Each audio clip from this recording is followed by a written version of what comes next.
We are all too familiar with the violence meted out to journalists day in, day out.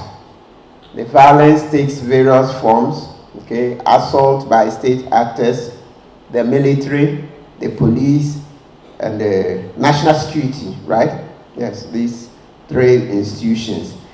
Yeah, they've really been the bane of the freedom of speech and freedom of the press in Ghana. You remember how the military, some military officers beat some journalists to pulp. The GJ had to intervene, and then we all thought, long story short, they just settled it quietly. There was noise for a period, and then all the noise died down. We shouldn't countenance that in the future, because you see, if we don't hold people accountable, the impunity will continue. That's the problem.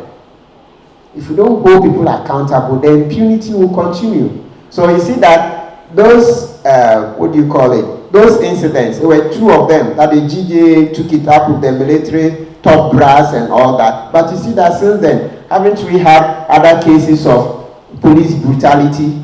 So you see Kpebu's brutality happened after the soldiers were not punished.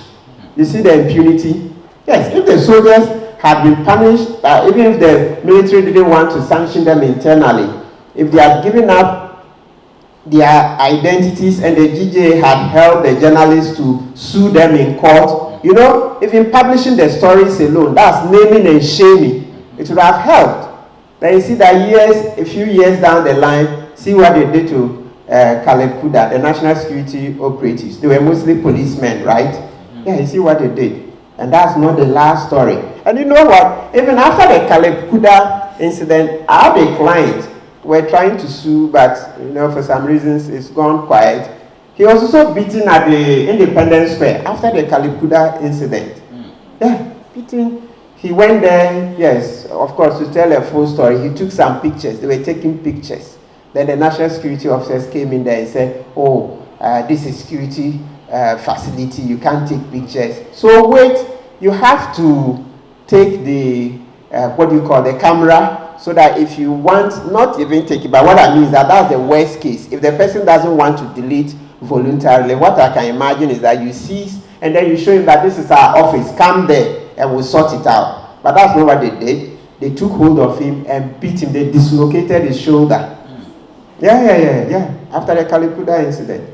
Professor, assistant professor in the US.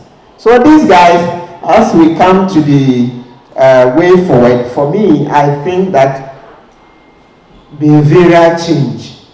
So running more adverts all over Ghana, more advocacy, speeches, okay? Maybe ambassadors of free press, okay? Do more to change, because it comes from the mind. If you don't educate the policeman on the essence of not touching the journalists, you don't educate the national security operative, you don't educate the soldiers, then we are not getting far. Because you may publish one story over a period of 2 weeks, that's it, it's gone.